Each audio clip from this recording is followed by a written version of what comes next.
मंचस्थ पूज्य संतगण, हमारे परम मित्र किशोर भाई, चंदू भाई और आप सब परम गौभक्त।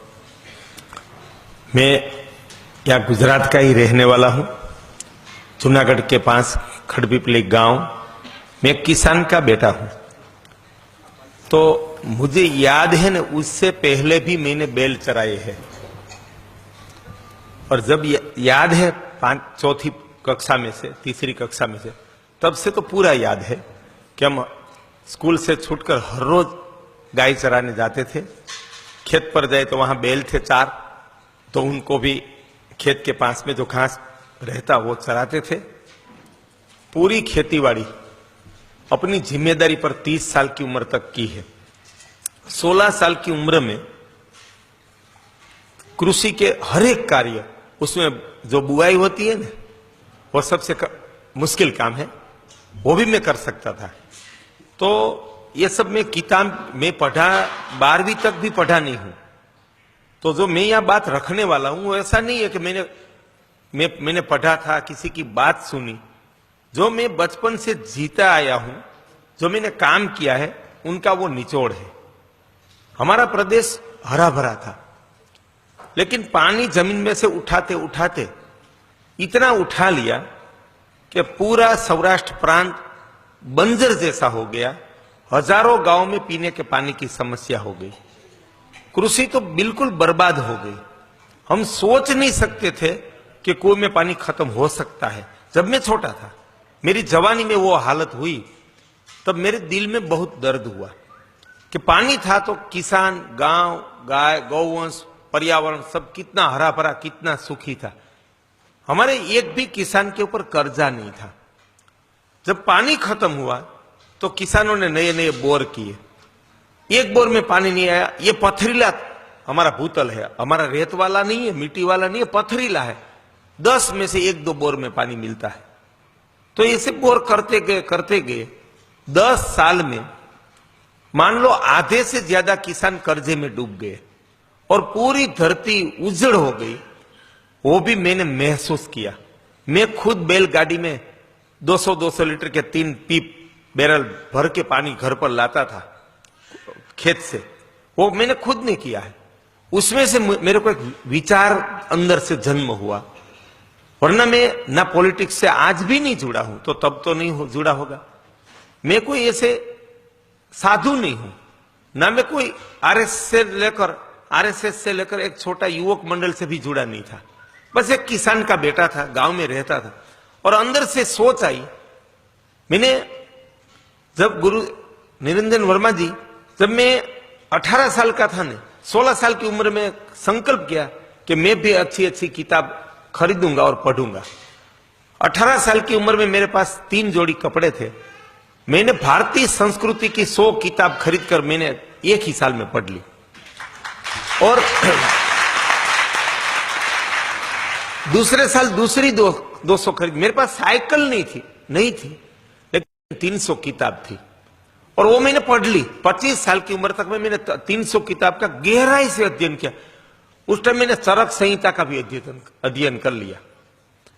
और हमारी संस्कृति कैसी महान थी और हम क्यों गुलाम बने और ये देश की हालत क्या हुई, वो मैंने इतिहास पढ़ा ना, तो मेरे शरीर में इतनी आग लग गई ना कि 1 महीने तक तो कोई अगर मेरा शरीर तलाश करे तो उसको लगेगा कि बुखार है। और वो आग आज मेरे सीने में है। वो आग के साथ मुझे मरना है।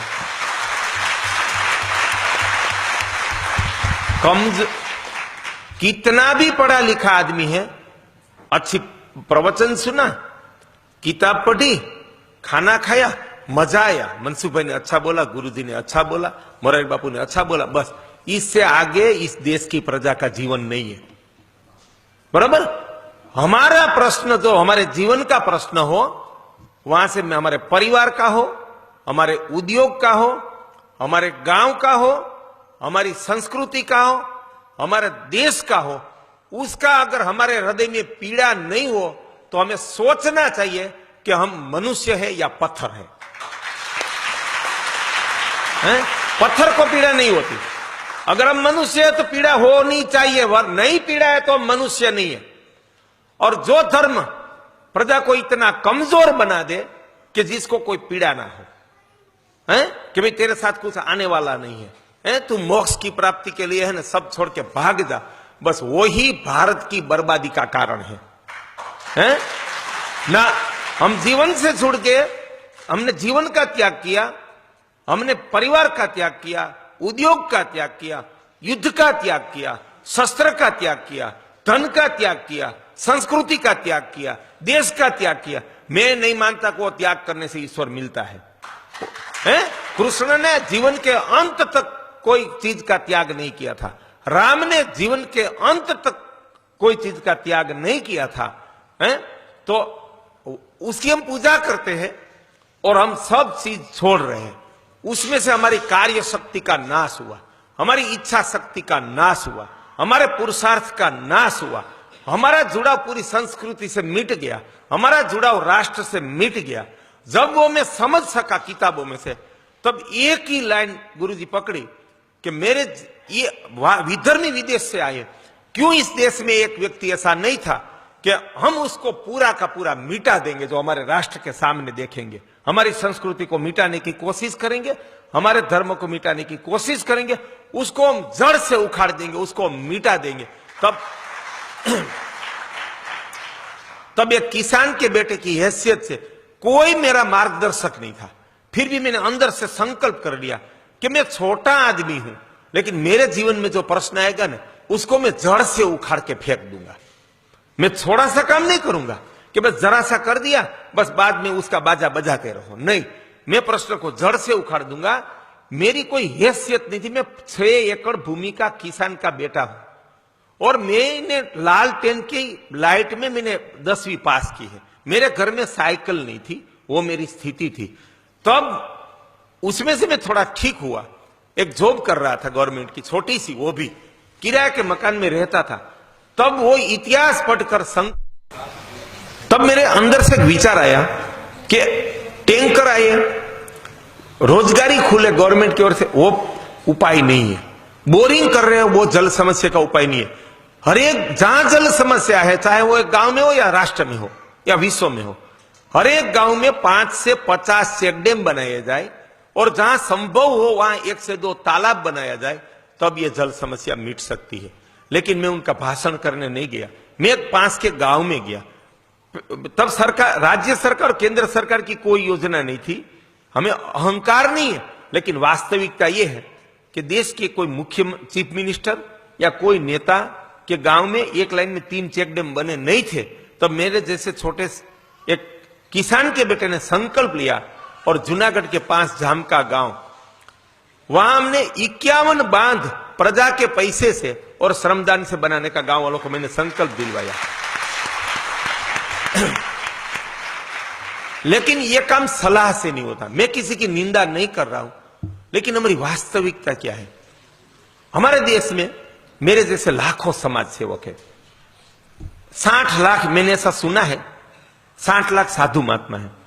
हम सब स्टेज पर बैठने वाले सिर्फ सलाह देते हैं, बस इसलिए भारत पीछे है, इसलिए गरीब है, इसलिए हर एक समस्या है।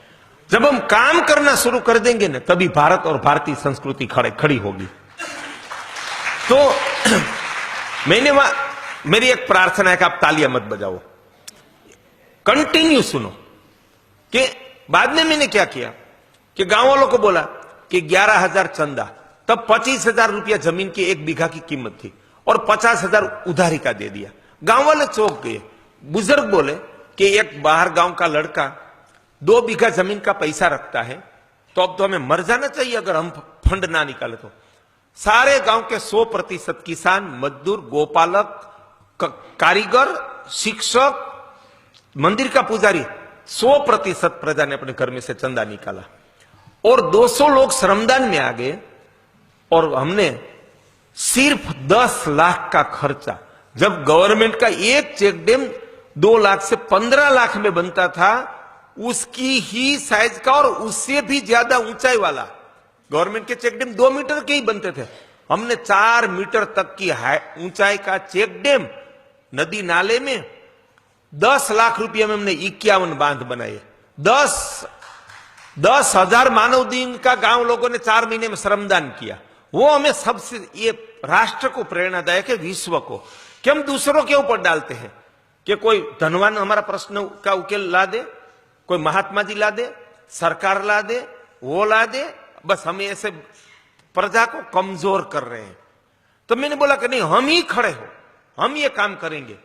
और ये सिर्फ बात से नहीं हुआ है, इससे पहले गांव लिया था ना, वहां कड़ी धूप में सुबह से 7 से शाम के 8 बजे तक बात करने वाले ने उनके साथ मजदूर की तरह श्रमदान किया था। तब लोगों ने श्रमदान किया। मेरी बात से कोई श्रमदान करेगा?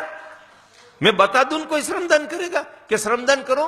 45 दिन गांव वाले बारी बारी में आते थे, हर रोज 35 लोगों को आना था। गांव वाले बारी बारी में आते थे, लेकिन आगे चलने वाला व्यक्ति हर रोज एक लेबर की तरह काम करता था, 12-13 घंटा। तब ये शुरुआत हुई। तो ऐसा 51 बांध बने, उसका परिणाम आपको बता दूं। जहां 700 फीट पर पानी नहीं था ना, आज वहां हर एक कुएं में पानी है, और 100% सिंचाई होती है तीनों सीजन में, और कृषि पैदावार बढ़ गई 10 करोड़ रुपया प्रति वर्ष।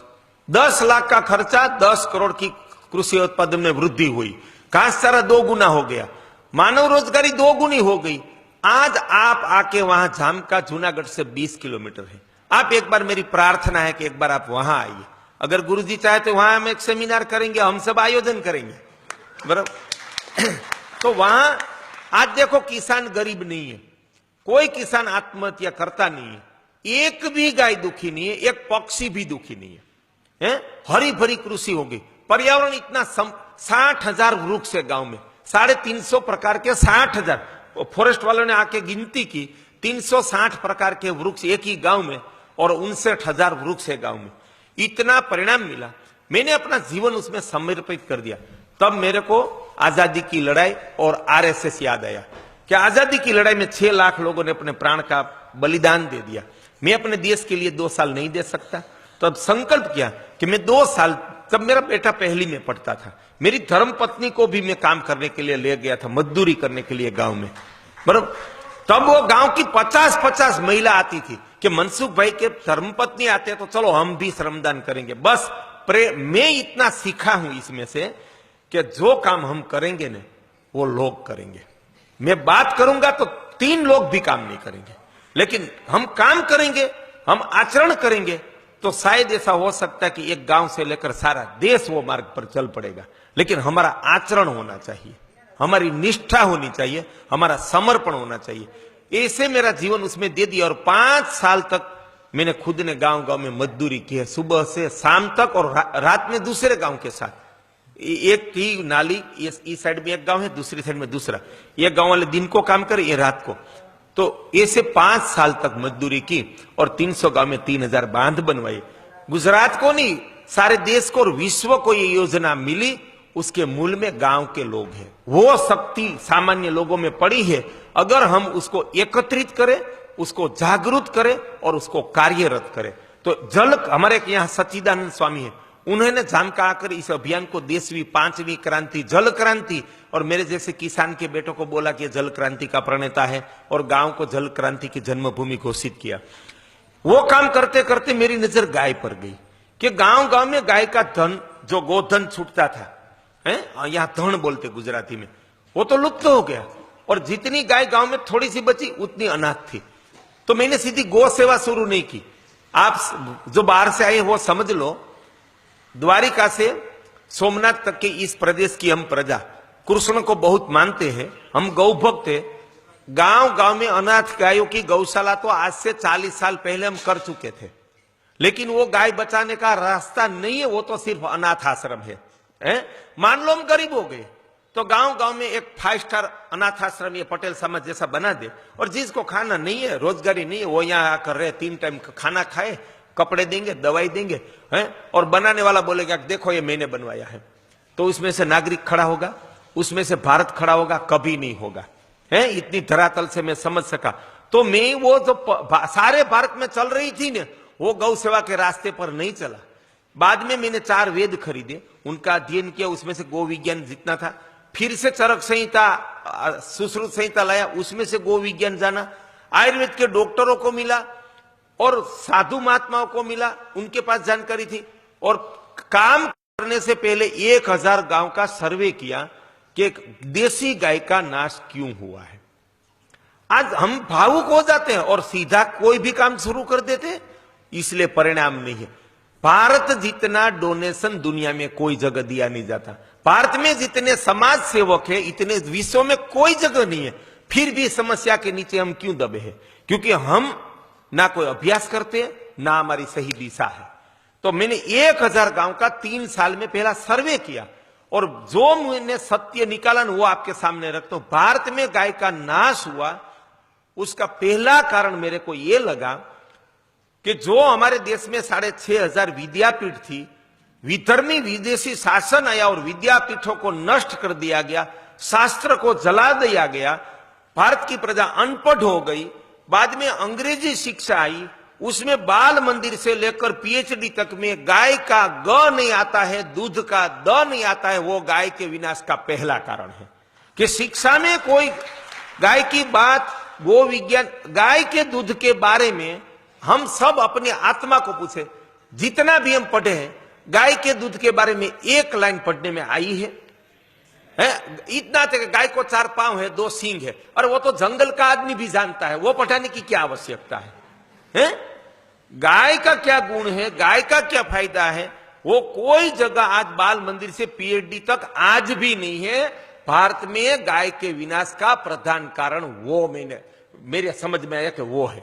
दूसरा, विदेश से जर्सी नाम का जानवर लाया गया। आज भी हम सब साधु महात्मा तक विदेशी काऊ को गाय बोलते, वो गाय नहीं है। जब तक हम उनको गाय बोलेंगे तब तक हमारी गाय बचने वाली नहीं है। मैं इतना समझ पाया प्रारंभ में, तो मुझे गौरव है, आत्मसंतोष कि मैं कभी जर्सी को अपने मुंह से गाय प्रारंभ में भी नहीं बोला हूं। 2000 की साल में भी मैंने वो जानवर को देखा, समझ गया कि ये गाय है ही नहीं। अंदर से आवाज आई, मैं सच्चा हूं झूठा हूं वो भगवान जाने। लेकिन ऐसा आया बाद में, तो गाय का वर्ण संकरण से नाश हुआ। मैंने तो उनका शरीर खोल के, मरी गई वो एचएफ, तो उनका शरीर खोल के देखा है। देसी गाय का मर गई तो उनका शरीर खोल के देखा है। भैंस, बकरी, भेड़ का शरीर खोल के देखा है कि अंदर का तफावत क्या है। मैं सब सीखना चाहता था। मैं तो कोई गौ विज्ञान, गाय का जो पशुपालन का डॉक्टर होते हैं, वो तो मैं कुछ पढ़ा नहीं था। मैंने वो सब अभ्यास किया। तो गाय के विनाश का कारण वर्ण संकरण है। अगर हम वर्ण संकरण का त्याग नहीं करेंगे गौ मांस की तरह, तब तक भारत में गाय का रक्षा संभव नहीं है। कि हम ना जर्सी जानवर का दूध पिएंगे, ना उनको घर में रखेंगे, ना उनका पालन करेंगे। ऐसा संकल्प लेना पड़ेगा। दूसरा कारण वो। तीसरा कारण है डेयरी में फैट आधारित रेट दूध का। चौथा कारण ट्रैक्टर आया, बैल की आवश्यकता खत्म कर दी गई। 5वां कारण फर्टिलाइजर आया और देसी खाद की आवश्यकता खत्म कर दी। भारत में गाय के विनाश के प्रधान वास्तविक कारण यह है। लोगों की भावना कम नहीं हुई है, लोगों की भावना और बढ़ी। आज आप सारे भारत में से यहां क्यों आए? आपकी भावना है गाय के प्रति, आपकी भावना है राष्ट्र के प्रति, इसलिए आए थे। तो आज से देख लो इतिहास, आज से 30 साल पहले, अरे 10 साल पहले से सेमिनार होते थे भारत में, कोई जगह नहीं होता था। तो भावना बढ़ी है, लेकिन ये वास्तविक कारण मेरे समझ में आया। तो 5 बात अंदर से आई। पहली बात, गिर गाय हमारे आंगन में। मैंने भारत देखा नहीं था, लेकिन मैं अंदर से समझ गया कि सारे देश में भारत के गौवंश नाश हो रहे हैं। तो मैं सौराष्ट्र में पैदा हुआ तो एक से प्रारंभ करूं। सारे देश को पहले सलाह नहीं देना, पहले काम करना है। अपने जेब में से पैसा निकाल के पहले 25-50 गाय लोगों के घर में बंधवाई। गांव गांव में नंदी धर्म स्थानों में गया, हाथ जोड़ा कि एक शुद्ध नस्ल का नंदी दो, ये गांव में देना है। जहां जहां थे वहां से लाके वहां नंदी दिलवाया। इसे प्रारंभ किया तो 5 सिद्धांत अंदर से आया। गिर गाय हमारे आंगन में, वो सूत्र आज महामंत्र बन गया सारे देश में। तो एक गिर गाय हमारे आंगन में सूत्र आया, तो लोगों को बोला कि अगर हमारे देश में गाय बचानी है तो हम अपने घर में गाय पालेंगे, नहीं कि गौशाला में, पिंजरपोल में। वो तारीख थी 19/9/2003। प्रारंभ कर दिया 2000 की साल में जामका में गिर गाय संवर्धन। सारे गांव को संकल्प दिलवाया और संकल्प से मैं रुका नहीं। 6 महीने एक गांव में रहा, 200 गाय खरीदवाई। मैं खुद मेरी जीप में किसानों को लेकर जाता था, अपने हाथ से धक्का लगा के मेटाडोर में ट्रक में चढ़ाता था, जाम का पहुंचाता था। एक गांव खड़ा किया, घर घर में देसी गाय, शुद्ध नस्ल के 2 सांड लाए, नंदी, बराबर, गौ संवर्धन शुरू किया। मोरारी बापू को बुलाकर गुजरात सौराष्ट्र प्रदेश के 12,000 लोगों को गिर गए हमारे आंगन में योजना का संकल्प दिलवाया। मेरा काम, जिम्मेदारी आगे बढ़ गई और मैं गांव गांव निकल पड़ा और 5 संकल्प दिलवाया कि हम घर में ही शुद्ध नस्ल की देसी गाय पालेंगे, शुद्ध नस्ल के सांड से प्राकृतिक गौ संवर्धन करेंगे। 2, तीसरा, माता के गर्भ से जीवन पर्यंत गाय का ही दूध की छाछ खाएंगे। 4, गाय के गोबर बैल से खेतीबाड़ी करेंगे। और यहां पानी की समस्या थी तो हम अपने गांव को जल समस्या से मुक्त करेंगे। ये 5 सिद्धांत की बात लेकर गया और सिर्फ बात नहीं की, एक गांव में सम्मेलन किया, दूसरे तीसरे दिन फोन आता था कि 4 लोगों को गाय लेनी है, तो सीधा मैं उनको बुलाता था राजकोट, मेरी जीप में बैठाकर जहां गोपालकों की गाय थी हमारे पंचाड़ प्रदेश में, वहां ले जाता था। 4 गाय खरीदवा कर मेटाडोर में चढ़ाकर वहां भेज देता था। ऐसी मजदूरी का काम 10 साल किया तो गाय की स्थिति क्या हुई, ये 5 सिद्धांत पर 2000 में दूधारू गाय मिलती थी और सूख गई तो लोग 1000-2000 गौशाला में चंदा देकर अपनी गाय रख देते थे। दूध की कीमत 10 रुपया लीटर की थी, खरीदने वाला कोई नहीं था। घी की 100 रुपया थी, खरीदने वाला कोई नहीं था। हमारा सर शर्म से झुक जाता है। मैं यहां निंदा नहीं कर रहा हूं, हमारा एक भी धार्मिक कार्यक्रम गाय के दूध घी से हुआ नहीं है। हमारी वास्तविकता वो है, करुणतामय। वो डेयरी के दूध घी से, भैंस के या चर्बी के है कि 200 में किलो मिलता है, 200 में घी मिलेगा गाय का कोई जगह। तो ऐसा ठोस कदम उठाया। मैं 5000 गांव में गया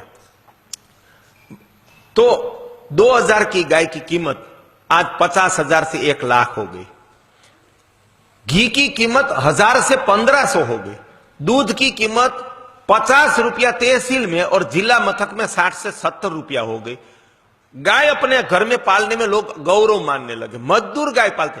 एमपी का मजदूर आदिवासी, मेरी फैक्ट्री है राजकोट में सबमर्सिबल पंप की ऐसी, तो उनके आगे 200 झोपड़ी करके वो लोग रहते हैं।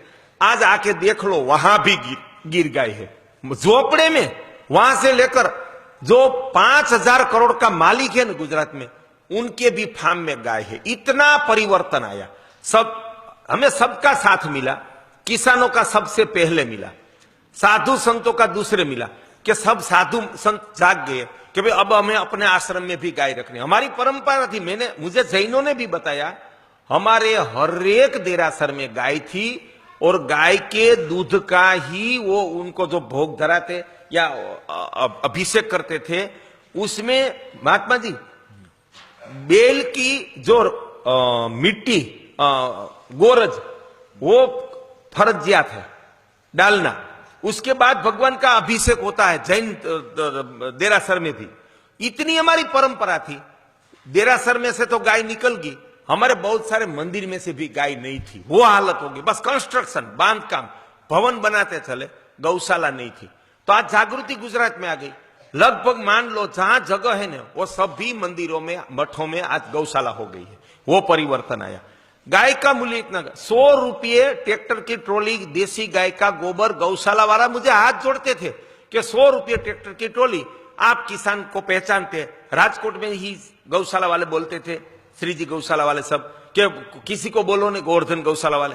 आज सारे गुजरात में देसी गाय की, गौवंश के गोबर की कीमत एक ट्रॉली का 2500 से 4000 रुपया है।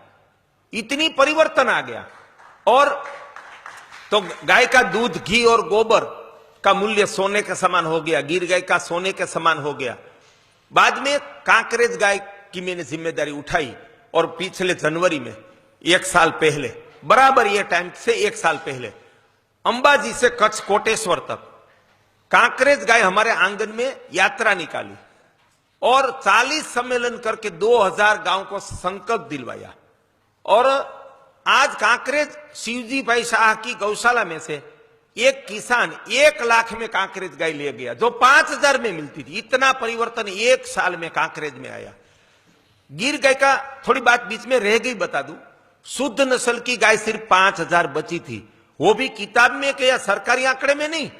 सारा प्रदेश घूमकर गो पालकों से परामर्श करके, जो गौ संवर्धन कर रहे थे गिने चुने 2-4 लोग, उनसे परामर्श करके आंकड़ा निकाला कि शुद्ध नस्ल की गाय, वो तो 1,000 ही मानते थे, मैंने बोला कि नहीं 5,000 मान लो है।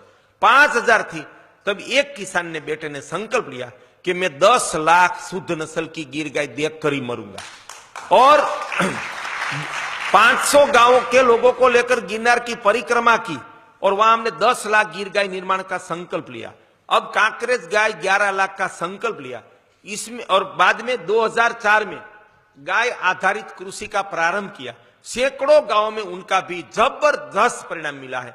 मान लो मैं हर रोज किसानों के साथ रहने वाला हूं, बोलकर चले जाने वाला नहीं हूं, कोई मठ में के जहां कोई आ भी ना सके, मुझे मिल ना सके। मान लो कोई किसान की पैदावार कम हुई तो वो मेरा हाथ नहीं पकड़ेगा कि भाई यहां तो 40 मन गेहूं होता था प्रति बीघा, आपकी सलाह से गाय के गोबर गौमूत्र से करने गए तो 25 मन ही पैदा हुए, अब हमारा नुकसान हुआ, कौन भरपाई करेगा। लेकिन मुझे गौरव है, एक भी किसान की डांट सुननी नहीं पड़ी है, सब किसान खुश है, सभी जगह पैदावार बढ़ी है और जो अन्न फल सब्जी मसाले इतने स्वादिष्ट पकते हैं न कि किसान खुद चौंक गए कि बाजरे की इतना स्वाद, गेहूं का इतना स्वाद, सब्जी का बैगन का इतना स्वाद, गाजर का इतना स्वाद, वो परिणाम मिला है।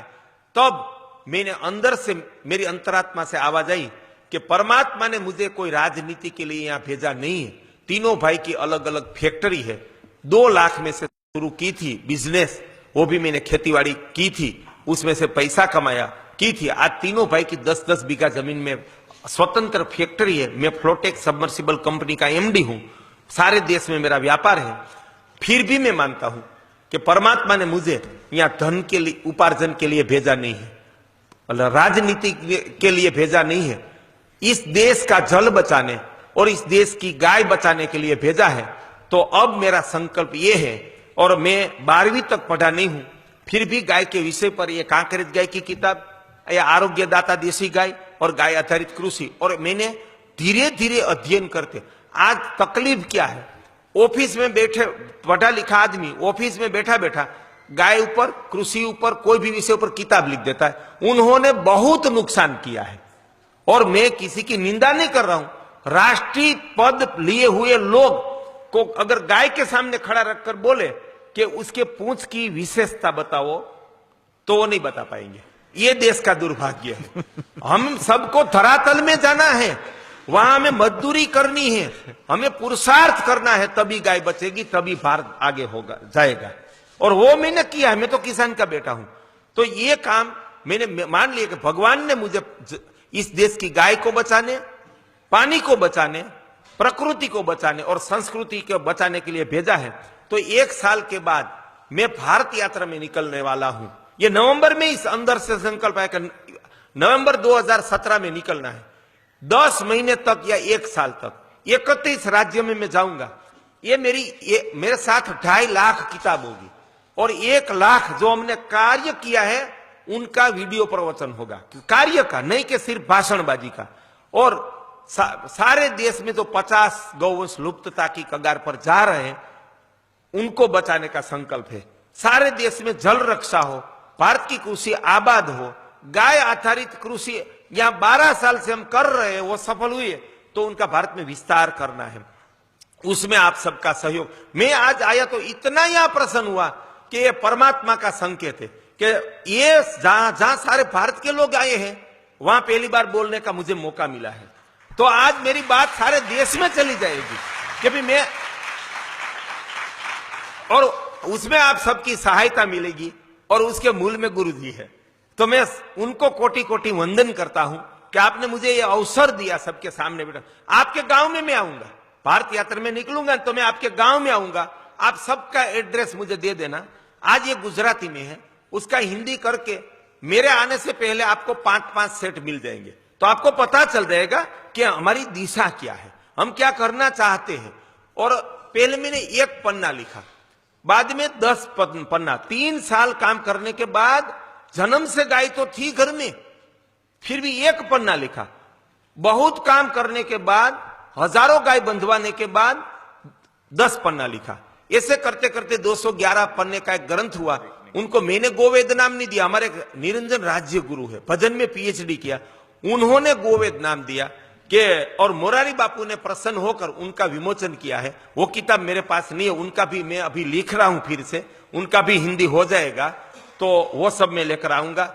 हम सब मिलकर सही दिशा में काम करेंगे न, तो अभी भारत की गाय बचेगी और भारतीय संस्कृति बचेगी और ये राष्ट्र बचेगा।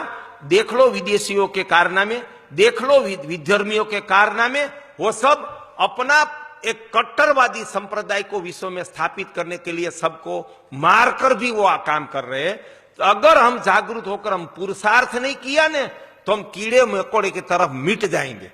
अगर हमें जो बचना है ना, तो हमें काम करना होगा, हमें एकत्रित होना होगा।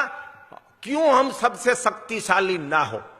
हम बोले कि जर्मनी वाले शक्तिशाली हैं, जापान वाले शक्तिशाली हैं, इजराइल वाले शक्ति, तो हमने मना की है ऊपर वाले ने कि आपको शक्तिशाली नहीं होना है, हैं? हम शरीर से सबसे बड़वान क्यों न हो, हम मन से सबसे बड़वान क्यों न हो, हम सबसे बुद्धिमान क्यों न हो, सबसे बड़ा हमारा लक्ष्य क्यों न हो, ऐसा मानकर जब हम पुरुषार्थ करेंगे, सिर्फ बात नहीं, तो भारत और भारतीय संस्कृति अवश्य खड़ा होगा।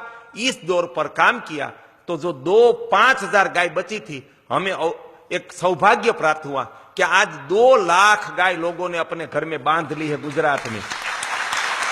और एक बात खास बताना चाहता हूं, यहां हमने धरातल में काम किया, मैं गांव में काम करता रहा। केंद्र के मंत्री सोमपाल शास्त्री जी ने बताया कि आपने सरकारी सहाय के बिना और श्रमदान से 51 बांध एक गांव में बनाए हैं, और ऐसा तो हमने 300 गांव में काम किया। वो भारत की नहीं, विश्व की पहली घटना है कि भाई कोई वहां सभी जगह सरकार काम करती है, लेकिन प्रजा ने किया, तो ऐसा काम करने का अवसर परमात्मा ने दिया। वो मेरा परम सौभाग्य है। ये गाय की योजना सफल हुई है। तो यहां क्या हुआ, कुछ गौ सेवक, कुछ गौशाला वाले, कोई साधु महात्मा, कोई पॉलिटिशियन हमारी योजना आकर देख गए, मेरी किताब पढ़ ली और सारे देश में जाकर गिर गाय का भाषण देने लगे। उन्होंने बहुत नुकसान किया है। समझ लो, जो जैन साधु किसका प्रचार करेगा कि हमारा धर्म महान है, शिव जी का उपासक बोलेगा कि शिव सबसे बड़ा भगवान है, वैष्णव संप्रदाय का बोलेगा वो कि हमारा भगवान सबसे बड़ा है। गिर गाय नाम का ही किसी को पता गुजरात में नहीं था। परमात्मा ने मुझे निमित्त बनाया, तो मैं भी अपनी प्रसिद्धि चाहता तो सारे देश में बोलता कि बस गिर गाय ही महान है, गिर गाय महान नहीं। हमारा दायित्व सारे देश की गाय का बचाने का है, हमारा विजन भी सारे देश की गाय के ऊपर है। तो जो गिर गाय योजना का जन्मदाता व्यक्ति है, वो आपको बता रहा है कि गिर गाय ही सर्वश्रेष्ठ होती, फायदे वाली होती। तो परमात्मा ने अफ्रीका से रसिया तक क्यों नहीं बनाई? उनको क्या 1 रुपये का खर्चा था? हैं? हम परमात्मा से भी आगे जाना चाहते हैं। समझ लो, राजस्थान की थरपारकर गाय, उनका दूध गर्मी में जीवन की सुरक्षा करता है, और हिमालय की गाय का दूध बर्फ में सुरक्षा करता है। वो भेद हम समझ ले। वहां की वनस्पति इस प्रकार की है कि वो खाती है तो गाय के पेट में ऐसी दूध की में शक्ति आती है। राजस्थान की गाय गर्मी में सुरक्षा देती है, प्राण शक्ति देती है। हिमालय की गाय बर्फ में प्राण शक्ति देती है, जीवन की रक्षा करती है। तो सभी जगह गिर गाय वो पागलपन है, भारत की गाय का नष्ट हो जाएगा, तो वो बात सही नहीं है। तो हमें क्या करना चाहिए? हमारा दायित्व वही है, परमात्मा से हम बड़े नहीं है। तो भगवान ने हमारे प्रदेश में जो गाय का जन्म दिया है, तो सबसे बुद्धिमान हम है या परमात्मा? हम बड़े या प्रकृति बड़ी है? तो अपनी ही गाय पालो, अपनी गाय का श्रेष्ठ संवर्धन करो, अपनी ही गाय का दूध की छाछ खाओ, अपनी गाय के गोबर गौमूत्र और बैल से खेती करो। वो ही परमात्मा की गाय की सच्ची रक्षा है, वो ही भारत में गौ रक्षा है। और दुर्भाग्य है कि धरातल की व्यक्ति को आज यहां मौका मिला, पॉलिटिक्स के सम्मेलन में बुलाते नहीं अपनी प्रसिद्धि के लिए, और जो ऐसी बात होती रही तो गिर गाय से श्रेष्ठ कांकरेज है। दोनों का दूध उत्पादन समान है, लेकिन गिर के थन ज्यादा चले जाते हैं, इनके नहीं जाते। इनकी फर्टिलिटी गिर से 2 गुनी है। वो जड़ में तो कोई जाते नहीं है और सीधा भाषण देते हैं सारे देश में गिर गए का। वो उनके नुकसान किया। भारत में सर्वश्रेष्ठ दुधारू और जिसको खड़कल बोलते हैं, बराबर, वो थरपारकर है, गिर नहीं है। सबसे दुधारू पंजाब की साहिवाल है और यहां गौशाला वालों ने 10-10, 20-20 हजार में गाय लाकर लाख में बेचनी थी। उन्होंने पंजाब वालों को भी गिर गाय पकड़वा दी। उन्होंने गाय का विनाश का काम किया, प्रचार का काम नहीं किया है। पंजाब वालों को समझाओ को आपको साहिवाल को खड़ा करना है। राजस्थान वालों को समझो, उनको थरपारकर और राठी, वो 70% आहार लेती है गिर से और दूध समान है। वहां के झोपड़े में मैंने रात कई गुजारी है मैंने, जहां राठी पालते हैं लोग, जहां थरपारकर पालते। थरपारकर और राठी सिर्फ गौचर में जाकर गौचर का घास खा के एक टाइम का 6 से 8 लीटर दूध सभी गाय देती है। और एक गाय मैंने अपनी आंख से ऐसी देखी, वो सिर्फ जंगल में चरकर, गौचर में छोटा छोटा घास चरकर एक टाइम का 10 लीटर दूध और 6 महीना तक कंटिन्यू इतना दूध देती है। तो इतना दूध मैंने गिर गए तो कहीं जगह नहीं देखा है। ये तो किसी को पता ही नहीं और गिर गए का भाषण देते हैं। और समझ लो, ऐसी ही मालवी गाय, जो एमपी से कौन आया, हाथ खड़ा करो, मध्य मालवा से। गुरुजी, भारत के गौ विज्ञान में लिखा है कि मालवी गाय दिन का 2-3 लीटर दूध देती है। आप चेक करवाओ, वहां फार्म है हमारा गुड़गांव में, एक ही हमारा संशोधन केंद्र है, जेनेटिकल लेबोरेटरी। मैंने वहां प्रिंसिपल को पूछा कि मालवी कितना दूध देती है, तो कि दिन का 2 से 4 लीटर। वो हमारे गवर्नमेंट का और वैज्ञानिकों का रिपोर्ट के मालवी का दूध इतना है। मैंने अपनी आंख से एक गाय देखी है, मालवी गाय एक दिन का 16 लीटर दूध देती, उनका फोटो मेरे पास है। वो गांव खजूरिया, तहसील इंदौर, और एक जाट किसान के पास आज भी वो गाय मौजूद है। दुर्भाग्य है, हमारी देसी गाय का दूध कितना है ना, वो ना गौ सेवक को खबर है, ना सरकारी तंत्र को खबर है, ना कोई साधु महात्मा को खबर है, और हम भाषण देते रहते हैं। बस वो दुर्भाग्य है। हमें जड़ में जाना है। क्या है? निमाड़ी गाय है खंडवा प्रदेश की। गवर्नमेंट के साहित्य में लिखा कि दिन का 1 से 2 लीटर दूध देती है या 2 से 3 देती है। अपनी आंख से रमेश प्रजापति नाम का किसान रोड पर गाय लेकर जा रहा था, वो दिन का 12 लीटर दूध किसान के घर पर देती थी। उनकी हम अच्छी रखरखावट करें तो वह 15 लीटर नहीं दे सकती, अरे 20 देती। उनकी तीसरी पीढ़ी 20 लीटर दूध दे सकती है। वर्मा जी, भारत के 10 गौवंश ऐसे हैं, उनका श्रेष्ठतम संवर्धन कर, उसमें आंध्र का ओंगोल भी आ जाता है। वो दैनिक 15 लीटर से ज्यादा दूध दे सकते हैं, भारत के 10 गौवंश। तो हमें, और जो ओंगोल के बैल है ना, वो पृथ्वी पर ऐसे बैल नहीं है, पृथ्वी पर ऐसे बैल नहीं है। तो आज इस देश के लोगों को विदेशी कुत्ते की नस्ल का पता है कि ये डोबरमैन है, ये जर्मन शेफर्ड है, ये अल्सेशियन है, लेकिन दुर्भाग्य है दुर्भाग्य कि हमारी गाय की नस्ल का हमें नाम का पता नहीं है, उनकी विशेषता का हमें पता नहीं है। अगर ये ओंगोल गौवंश जो अमेरिका के पास होते ने, तो उसने विश्व प्रचारित किया होता और हम सुखी लोग, उद्योगपति ओंगोल गाय और बैल रखते कि देखो ये अमेरिका से आया है, अमेरिका का ओंगोल है, कितना लंबा है, कितना ऊंचा, इतनी ताकत है, लेकिन हमारा मूल्य नहीं है। तो आप सारे देश में से आए हैं। मेरा 3 प्रार्थना है, जो कर्म मैंने किया है कि अपने प्रदेश में अगर जल की कमी है तो गाय का बचाने का प्रधान कर्म, प्रकृति का बचाने का प्रधान कर्म, गांव को बचाने का और राष्ट्र को समृद्ध करने का प्रधान कर्म है। तो शिक्षा से भी पहले जल रक्षा है कि जल से समृद्धि आएगी तो हम सब कुछ कर पाएंगे। तो अपने प्रदेश में जल रक्षा करें। दूसरा, अपने ही प्रदेश की गाय पाले, अपने गाय का श्रेष्ठतम संवर्धन करें और अपनी गाय की गोबर गौमूत्र से हम खेतीबाड़ी करें और गाय के गोबर गौमूत्र से पके हुए ही अन्न खाए। मैं इतना आचरण करता हूं, मेरी फैक्ट्री में 315 लोग काम करते हैं, वहां हम गाय पालते हैं, वहां हम गाय के गोबर गौमूत्र से सब्जी लगाकर वही खाते हैं और वहां व्यसन मुक्ति है। जो कर्मचारी चाय न पिए उनको हम 350 रुपया देते हैं प्रति महीना, अपने पैसे की तंबाकू ना खाए उनको 500 रुपया देता है। मुझे गौरव है कि व्यसन मुक्ति का प्रति महीना 850 रुपये देने वाली मेरी फैक्ट्री है, भारत में पहली। और फैक्ट्री बिजनेस है। हम सब बिजनेस वाले क्या करते हैं, ऐसी कॉन्फ्रेंस करते हैं तो स्वामी जी छोटे छोटे युवकों को कंपनी वालों ने शराबी बनाया है, मुफ्त में रखते तो वो सब किसान के बेटे होते हैं, व्यापारी के तो सोचते कि मुफ्त में है ना, पी लो, नहीं कि 1000 रुपया की बोतल है पी लो ही। तो मेरी कंपनी में कोल्ड ड्रिंक्स का प्रतिबंध है, गौ मांस की तरह प्रतिबंध है कंपनी में। क्या मेरी फैक्ट्री में, घर में तो नहीं आ सकता, कंपनी में कोल्ड ड्रिंक्स नहीं आ सकता, बिजनेस में भी नहीं। और जब भी कंपनी का सम्मेलन करते, अभी 500 डीलर बुलाए थे, हमने देसी गुड़, गाय से पके गेहूं का आटा और देसी गाय का घी का हमने उनको चूरमे के लड्डू खिलाए। वो जो साधु महात्मा बनाते हैं ना, भट्ठे के पास में रखकर सेक के, ऐसे खिलाए। ऐसी हमारी मानसिकता और इच्छा शक्ति है। मेरी बेटी की शादी की 125 किलो गाय के घी से की है। हम आचरण में गाय को लाए, हम खुद गाय का दूध घी खाएंगे, गाय पालेंगे।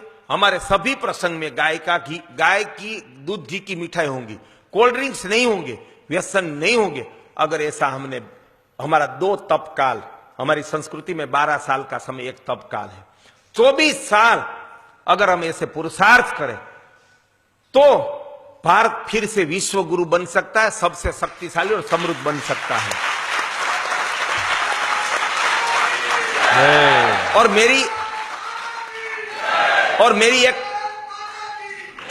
मेरी एक ये मान्यता है कि हम सब कितने भी पढ़े लिखे हो, मान लो हम भारत के सबसे धनवान व्यक्ति भी हो या हम सबसे चोटी के स्थान पर हो, फिर भी हमें 8 घंटा पुरुषार्थ करना चाहिए, वरना भी हम देशद्रोही है।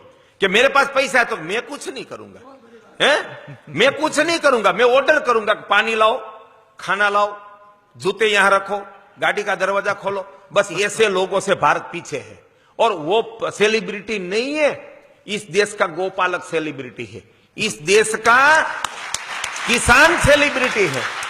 और साधु महात्मा में भी मैं तो स्पष्ट कहने, हमारे ऋषि सब झोपड़ी में रहते हैं। स्वामी जी हमारे गुजरात में तो हद हो गई, हमारे यहां करोड़ों से अरबों रुपये का सब धर्मालय है, अरबों रुपये का।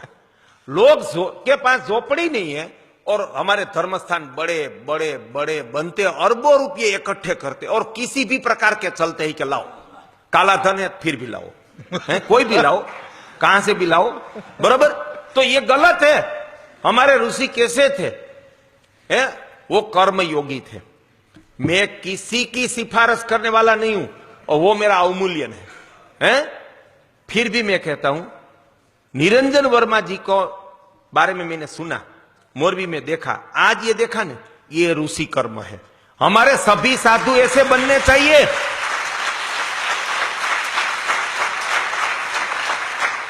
यहां जो आए हैं उनसे मेरा परिचय नहीं है, फिर भी मैं मानता हूं कि उनके हृदय में गाय का और राष्ट्र का और संस्कृति का स्थान है, इसलिए ऐसे चिंतन शिविर में आए हैं।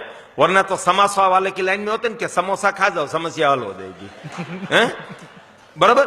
उसमें से भारत को निकालना है, पाखंडियों के चुंगाल में से निकालना है, धन चूसने वालों की चुंगाल में से निकालना है। तो भारत को खड़ा करना है तो हमारा नागरिक धर्म है कि हम पुरुषार्थ करें, सही दिशा में निष्ठा से काम करें, संकुचित मत हो, अपनी ज्ञाति से बाहर उठो, संप्रदाय से बाहर उठो। मेरा कोई संप्रदाय नहीं है, मेरी कोई ज्ञाति नहीं है, मैं आर्य पुत्र हूं और भारतीय संस्कृति का उपासक हूं, मैं कोई संप्रदायवादी नहीं हूं। और मैं हरेक यहां आने से पहले भड़केश्वर महादेव का दर्शन करके आया हूं। परम श्रद्धा मेरे को कृष्ण के ऊपर, राम के ऊपर, हनुमान जी के ऊपर, शिव जी के ऊपर है, लेकिन मेरा मंदिर है ना, वो सारा राष्ट्र है। ऐसे हम सब काम करें। और हमारे साधु महात्माओं से मेरी प्रार्थना है कि निरंजन वर्मा जी, आप एक बार यहां सब साधुओं को बिठाओ, उनको काम में लगाओ, उनके पीछे, उनके नीचे लोग बहुत है, उनके पास पैसा भी बहुत है, बहुत बड़ा परिणाम मिलेगा।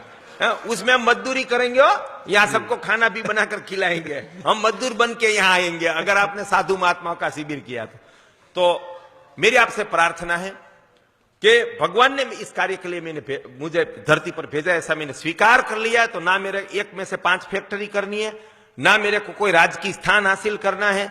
मेरा जीवन इस कार्य में जीवन अंतिम श्वास तक रहेगा। जो देश 900 साल गुलाम रहा है वो फिर से नष्ट न हो, वो मुझे दिखाई दे रहा है। और सोमनाथ में मुझे तो एक संकेत भी मिला है कि 2020 में भारतीय प्रजा विश्व में सर्वश्रेष्ठ हो, वो काम मुझे करना है कि वो शरीर से, मन से और बुद्धि से। मोहन जी भागवत आए थे, तब मैंने भावुकता में बोल गया कि अफगानिस्तान से आतंकवादी आए और हमारा युवक उसका हाथ पकड़ के गन्ने के साठे की तरह उसको तोड़ डाले ने, ऐसा हिंदुस्तान खड़ा होगा ने तभी हमारी संस्कृति खड़ी होगी। इतना ताकतवर हम सबको बनना है कि हमारी प्रजा सबसे ताकतवर हो, वो देसी गाय के दूध की से होगी और गाय के गोबर गौमूत्र से पके अन्न फल सब्जी से होगी और व्यसन मुक्ति से होगी, योग से होगी और पुरुषार्थ से होगी। तो इसको हम पकड़ ले, अपने जीवन में, अपने परिवार में उसका आचरण करें और ऐसे ही हम भारत को खड़ा करें। भारत यात्रा में आप सब मेरे भाई बहन हैं, मैं आपके गांव में आऊंगा, पहले आपको साहित्य भेज दूंगा, आपके प्रदेश में आपको लेकर ही घूमूंगा, क्योंकि मैं आंध्र में तो नहीं, मेरे को पता है, मध्य प्रदेश, चलो गुजरात के बाहर से आए वो आप जरा खड़ा करे तो मुझे पता चले। ओ मान लो सब बाहर के ही है, तो मेरा परम सौभाग्य है कि आज आपका परिचय हुआ, आपके दर्शन से आज मैं धन्य हुआ हूं, बराबर। और मैं सबसे बड़ा आभारी हूं। और मेरी किताब में एक लाइन वो भी होगी कि आप सबका परिचय मुझे निरंजन वर्मा जी ने करवाया है, क्योंकि उन्होंने मुझे बहुत अच्छा है कि यहां मौका दिया है कि आप सबसे परिचय हुआ। और वो कार्य में निरंजन वर्मा जी को भी मैं जितना साथ में रह सकूं और वो रहे, ऐसी मेरी प्रार्थना है कि आप भी मेरे साथ जितना रह सके रहे। और आपसे बैठकर मेरे को बहुत सीखना है, मार्गदर्शन लेना है। तो मेरी प्रार्थना है कि राजकोट एक बार पधारिए, 2-3 दिन हम अकेले, जहां गाय है, मैं आपको गिर के जंगल में वहां ले जाऊंगा कि जहां ना मोबाइल चलेगा, ना कोई वाहन की आवाज आएगी और वहां सिर्फ गाय होगी। और वहां जाकर मैंने 7 दिन गाय चरवाई हो, बाजरे की रोटले यहां बोलते हैं, वो बांधकर मैं जाता था सुबह में और वहां मैं सब्जी जंगल में बनाऊं। वहां नेस छोटे छोटे झोपड़े रहते 10-15, वहां से 3-4 किलोमीटर अंदर जाए और जो गोपालक गाय भैंस सब रखते, क्योंकि गाय अकेली रहती तो शेर मार डालते, भैंस उनके सामने लड़ सकती, तो वो सब रखते। 7 दिन तो वसंत ऋतु में मैंने गाय चराई जंगल में। तो इतनी धरातल का आदमी हूं, हम वहां जाएंगे तो आपको संस्कृति का मूल भी देखने को मिलेगा, आपको प्रसन्नता भी होगी और मुझे बहुत आपसे सीखना है। तो मेरी प्रार्थना है कि 2-3 दिन हम अंदरूनी एरिया में जाए, कच्छ में जाए, गिर जंगल में जाए, हमारे गांव में जाए। और मेरी विनती है, जूनागढ़ के पास एक जामका गांव है, कभी आपको मौका मिले तो ये गिर गाय की क्रांति और चेकडेम की क्रांति का वो जन्मभूमि है, वहां एक बार पधारिए। और गुरुजी की इच्छा हुई कि आप सबको लेकर ऐसा एक सेमिनार 500 लोगों का करना है, तो 3 दिन की रहने की, खाने की सब व्यवस्था हम कर देंगे, आप आइए। क्योंकि प्रत्यक्ष, ये मैं सिर्फ बोला हूं, आप प्रत्यक्ष देखेंगे ना तो सही प्रेरणा मिलेगी और इसमें से आपकी चेतना खड़ी होगी और आप भी ऐसे गांव खड़े करेंगे। वो मेरी श्रद्धा है। भारत माता की जय।